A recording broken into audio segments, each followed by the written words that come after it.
राधे राधे भक्तों, जय श्री कृष्णा। तो हमारी आज की इस वीडियो में हम लेके आए हैं आपके लिए एक बहुत ही ज़्यादा इंटरेस्टिंग मिस्ट्री, जिसमें हम आप सभी को बताएंगे कि आखिर राधा रानी कृष्ण भगवान की कौन थी।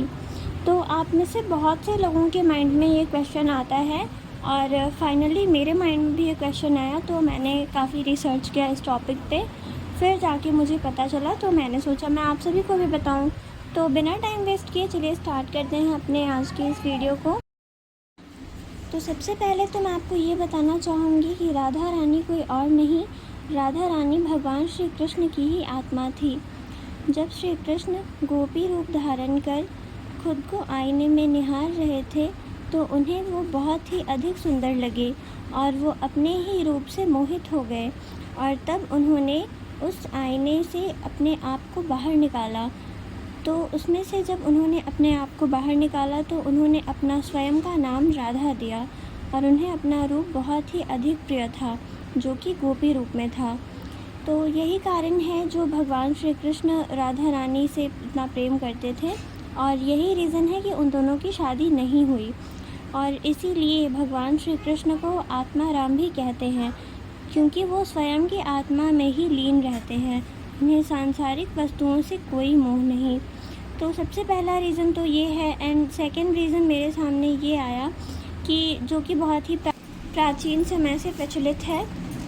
एक बार भगवान श्री कृष्ण के गांव में श्री राधा रानी अपने पिता वृषभान जी के साथ आई हुई थी और उस टाइम पे उनकी माता यानी श्री कृष्ण की माता यशोदा ने उन्हें ओखल से बांध रखा था, क्योंकि काफ़ी गोपियों ने उनकी शिकायत की थी। तो इसी कारण उनकी माता ने श्री कृष्ण को ओखल से बांध रखा था। और जब राधा रानी ने श्री कृष्ण को देखा तो वो उन्हें देखते ही मोहित हो उठी और भगवान श्री कृष्ण के मन में भी राधा रानी के प्रति आकर्षण जागा। और तब श्री राधा रानी और श्री कृष्ण एक दूसरे से मिलने एक दूसरे के गांव आते जाते थे, परंतु कुछ गांव वालों को ये बात पसंद नहीं आई और उन्होंने फालतू में ही श्री कृष्ण की और श्री राधा रानी के विरुद्ध दोनों की माताओं के कान भरने शुरू कर दिए। तब श्री कृष्ण ने श्री राधा रानी का और अपने विवाह का प्रस्ताव अपनी माता के समक्ष यानी माता यशोदा के समक्ष रखा, तो माता यशोदा ने इनकार कर दिया, क्योंकि श्री राधा रानी श्री कृष्ण से 5 वर्ष की बड़ी थी और उन दोनों के मध्य के आयु के अंतर को देखकर उनकी माता ने उनके विवाह को स्वीकार नहीं किया।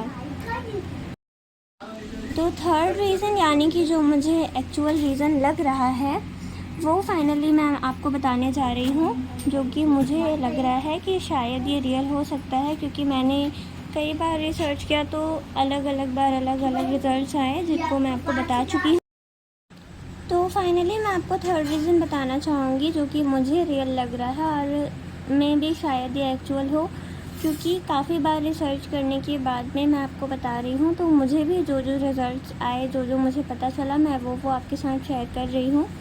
तो थर्ड रीज़न तो ये था कि जब श्री राधा रानी और श्री कृष्ण जी निरंतर एक दूसरे से मिलते थे तो श्री राधा रानी के जो गाँव के वासी थे उनको ये बात अच्छी नहीं लगी और उन्होंने वृषभान जी को उन दोनों के मिलने के विरुद्ध भड़काया और वृषभान जी मान भी गए और उन्होंने राधा रानी का विवाह आयान के साथ में तय कर दिया।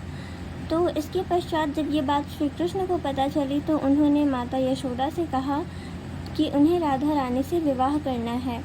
तो माँ यशोदा ने उन्हें मना कर दिया, क्योंकि जिस आयन से राधा रानी का विवाह तय हुआ था वही आयन कंस की सेना में था, जो कि श्री कृष्ण के प्राण लेना चाहता था और वो इस टाइम पे युद्ध में गया हुआ था, जिस टाइम पे श्री कृष्ण ने अपनी माता से राधा रानी के और उनके विवाह का प्रस्ताव रखा हुआ था। और वो जैसे ही युद्ध से वापस आता वैसे ही उसका और श्री राधा रानी का विवाह हो जाता।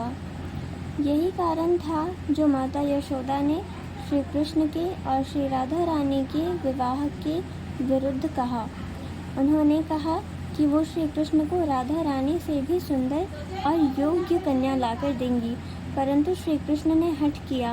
परंतु अंत में श्री राधा रानी का विवाह आयान के साथ हो गया और श्री कृष्ण द्वारका चले गए और अंततः द्वारका जाकर श्री कृष्ण ने कई विवाह किए, जहां उनकी 3 खास रानियां थी और बाकी तो 16,108 रानियां थी, वो तो अलग है। बट उनकी शादी के बाद में भी राधा रानी उनसे मिलती थी। एंड इसी छोटी सी जानकारी के साथ चलते हैं, मिलते हैं अपने नेक्स्ट वीडियो में। तब तक के लिए राधे राधे, जय श्री कृष्णा।